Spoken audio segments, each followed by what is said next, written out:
कुछ दिनों बाद वरुण की जिंदगी फिर से अजीब घटनाओं का साक्षी बनने लगी।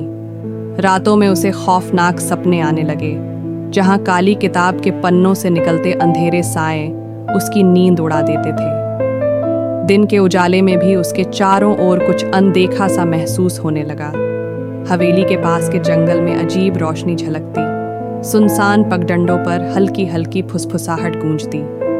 गांव के बुजुर्ग बताने लगे कि काली किताब केवल एक श्रापित वस्तु नहीं है, बल्कि उसका संबंध एक प्राचीन आत्मा से है, जिसे सदियों पहले एक महान साधु ने अपने शत्रुओं से बदला लेने के लिए कैद कर दिया था। वरुण ने ठान लिया कि वह उस आत्मा की मुक्ति के लिए कुछ करना चाहेगा। उसने प्राचीन ग्रंथों और मंत्रों का अध्ययन किया, जिनमें लिखा था कि जिस आत्मा को शाप में बंद किया गया है, उसे मुक्ति दिलाने का उपाय भी मौजूद है। इस अनुष्ठान के अनुसार वरुण को काली किताब में लिखे मंत्रों का सही अर्थ समझकर उस आत्मा से संवाद स्थापित करना था, ताकि वह अपने दर्द और दुख को सुलझा सके।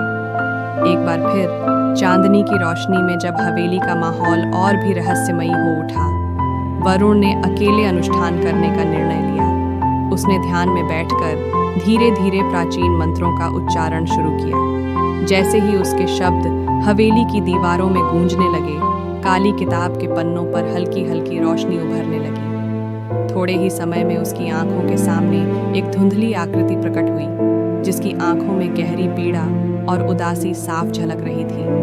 उस आत्मा ने बिना किसी शब्द के वरुण के मन में अपने अतीत के दर्द और बंधनों की कहानी सुना दी। उसने बताया कि उसे कभी एक महान साधु द्वारा श्रापित कर दिया गया था और अब उसकी आत्मा हमेशा के लिए कैद हो गई थी।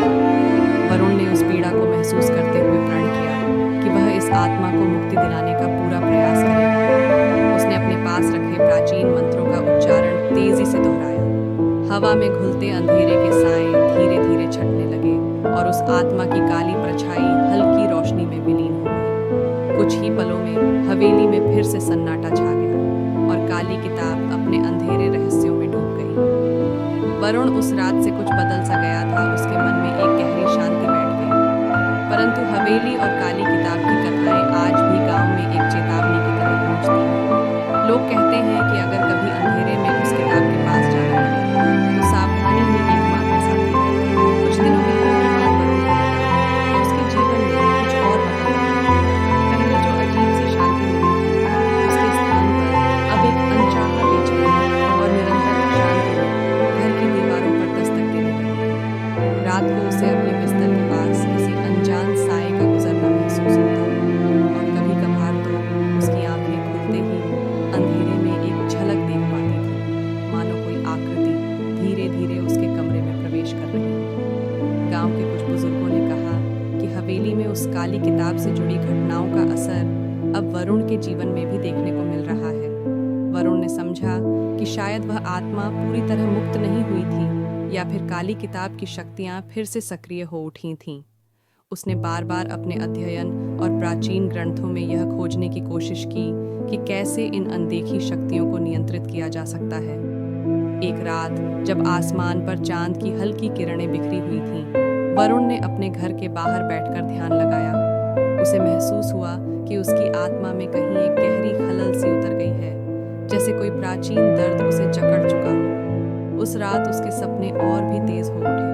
उसे बार बार एक अजीब सा स्वर सुनाई देता, जो कहता, यहाँ सब खत्म नहीं हुआ, आगे भी दर्द बाकी है। सपनों में उसने देखा कि हवेली के प्राचीन आंगन में एक बार फिर से काली किताब अपने आप खुल गई है और उसमें से एक मध्यम रोशनी निकल रही है। उस रोशनी में एक अनजान चेहरा अधूरा सा इतिहास बयां करता हुआ झलकता रहा।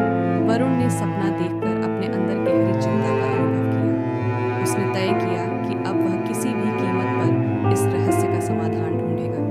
अगली सुबह वह मंदिर के पुजारी के पास गया, जिसने पहले भी उसे चेतावनी दी थी। पुजारी ने गंभीर स्वर में कहा, जो आत्मा तुमने मुक्त की थी वह पूरी तरह से शांति में नहीं है। शायद उसकी मुक्ति के लिए और कुछ बलिदान देने होंगे, या फिर काली किताब की ओर से कोई दूसरा संदेश आने वाला है।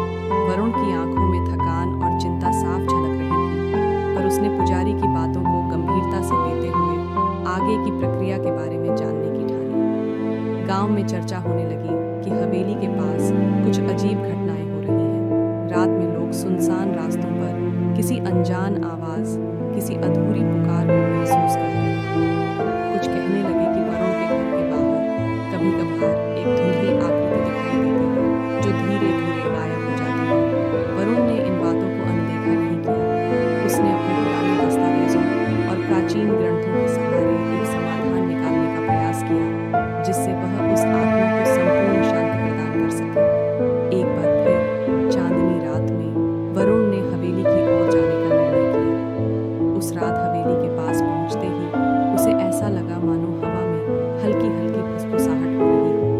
उसने फिर से काली किताब खोली और अब उसने उस पर गहराई से ध्यान दिया।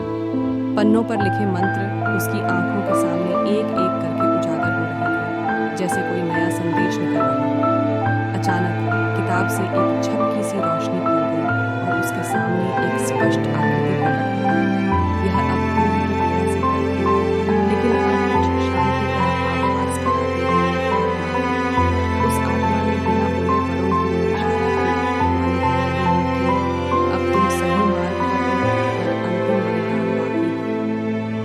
जन्म लिया उसे अब एक आखिरी अनुष्ठान करना होगा, जिससे वह उस आत्मा को पूर्ण मुक्ति दे सके। उसने अपनी सारी शक्ति, अपने ज्ञान और अपने संकल्प को एकजुट किया और उस आत्मा से संवाद करने के लिए पुजारियों और विद्वानों द्वारा बताई गई प्राचीन विधि का अनुसरण किया। रात की गहराई में हवेली की ठंडी दीवारों के बीच वरुण ने उस आत्मा के दर्द और उसके अनकहे रहस्यों को समझने की कोशिश की।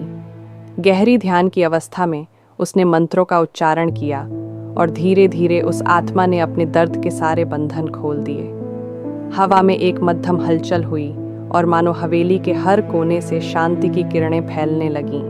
उस क्षण वरुण को एहसास हुआ कि कभी कभी अतीत के बंधन जितने भी गहरे हों, उन्हें समझने और स्वीकारने का साहस ही उन्हें तोड़ने का उपाय है। जब सब कुछ शांत हो गया तो काली किताब एक बार फिर गहरे अंधकार में समा गई, मानो उसने अपना रहस्य फिर से छुपा लिया हो। वरुण उस रात से थक कर बाहर निकल आया, पर उसकी आंखों में अब भी उस अंतिम पल की चमक जीवंत थी। गांव में यह चर्चा तेज हो गई कि हवेली के रहस्यों ने अब एक नया मोड़ ले लिया है, एक ऐसा मोड़ जिसमें मुक्ति की किरण भी मौजूद है, पर साथ ही अतीत की पीड़ा भी बनी रहती है। वरुण की इस यात्रा ने उसे यह सिखा दिया कि सच्ची मुक्ति तभी मिलती है जब हम अपने भीतर के डर और दर्द का सामना करते हैं, चाहे उसका मूल्य कुछ भी क्यों ना हो।